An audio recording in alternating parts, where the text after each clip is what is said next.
Hey guys, New Jersey Piper Ben here, doing a VR for Mark Woodman's Breakfast Club Tobacco Advent, Day 18, and I'm going to do 19 as well in one video. Day 18 was if you were independently wealthy and didn't have to worry about money, how would you spend your time? My gut reaction to that question was travel. Traveling is one of those things I definitely need to do more of. I wish I did more of.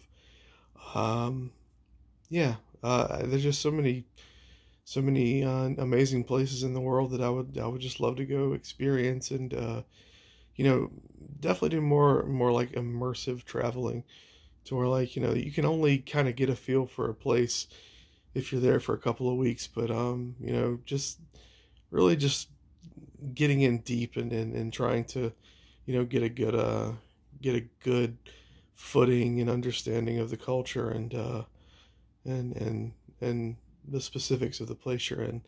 So essentially, being a true sort of traveler and not necessarily like a tourist. Um, Both have their perks, but I want to have a deeper sort of human experience, not just hitting the top line sites and moving on, so to speak. So yeah, that first would take up a lot of time.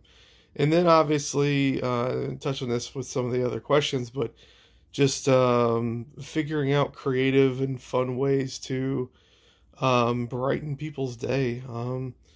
Specifically people that that would appreciate, the help of the financial help the most. People who are working hard, trying to make ends meet, and like I guess the example was giving a hardworking server a really good tip. Actually, there was a story that came out recently here locally. Some gentlemen, been lifelong friends, but every year they get together for dinner around this time, and they go to a restaurant, and they pool their money together and give their server a really good tip.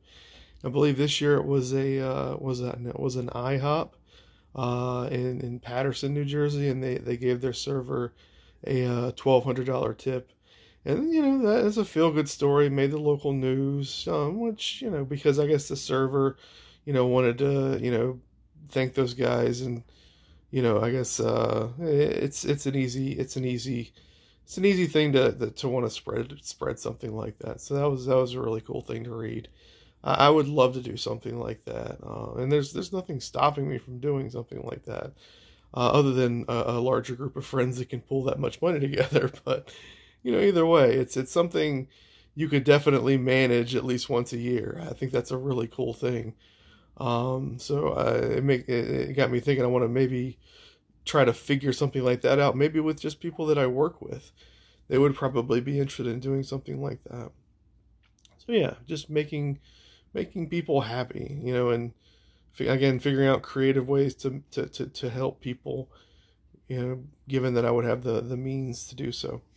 Day 19 was describe your dream house. Um, I figured this out fairly long ago. It's always, kind of like beach or mountains, beach or mountains. I love the mountains, but if I could get out of my bed and walk onto a balcony and see an ocean and a beach, I can't think of a better circumstance than that. That would be the tops for me. Now, there's that exists in many, many places all over the world, but it's becoming more and more rare to be able to experience that unless you are incredibly wealthy.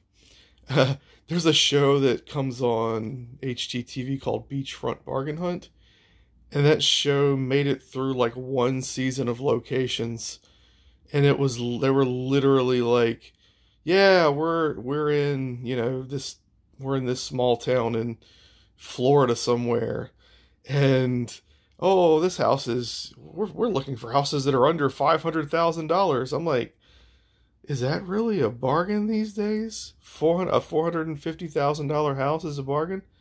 That's a lot of money. That's a lot. That's not a cheap house. And oh, yeah, how far are we from the beach? Oh, it's about a 10-minute walk. And they'll take the camera and pan from the house to the beach. I'm like, y'all just crossed over like 2 freeways. That's not a 10-minute walk. That's like a 30 or a 45-minute walk. That's like you better get your ass a golf cart walk.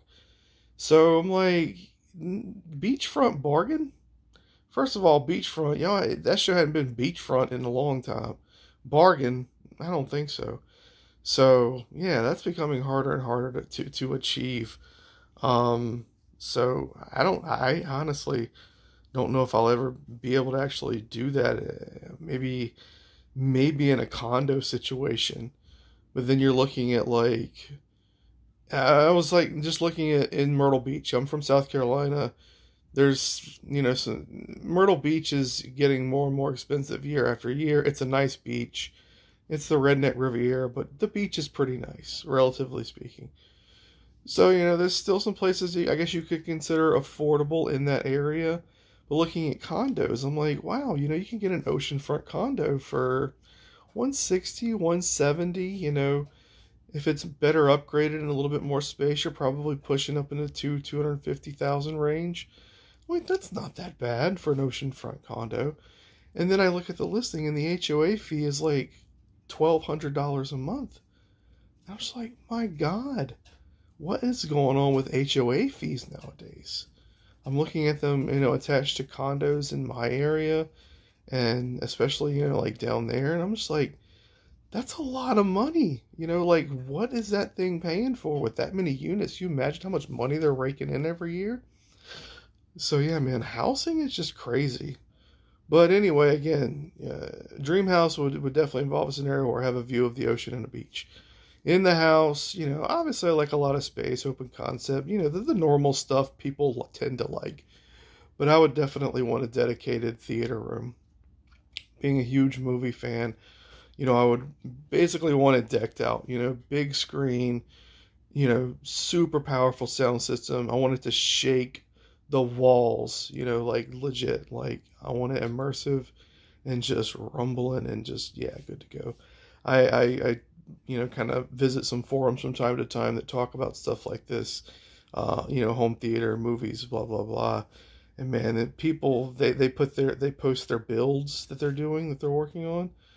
Yeah, there's some crazy stuff out there. It's really cool stuff, but again, you gotta have money to build some of those things. I mean, you're talking about some rooms people are building that just the theater room alone, easily pushing $100,000 with the equipment and the furniture and the treatments and everything, because you got to soundproof it, or some people like to soundproof it, so that's super expensive.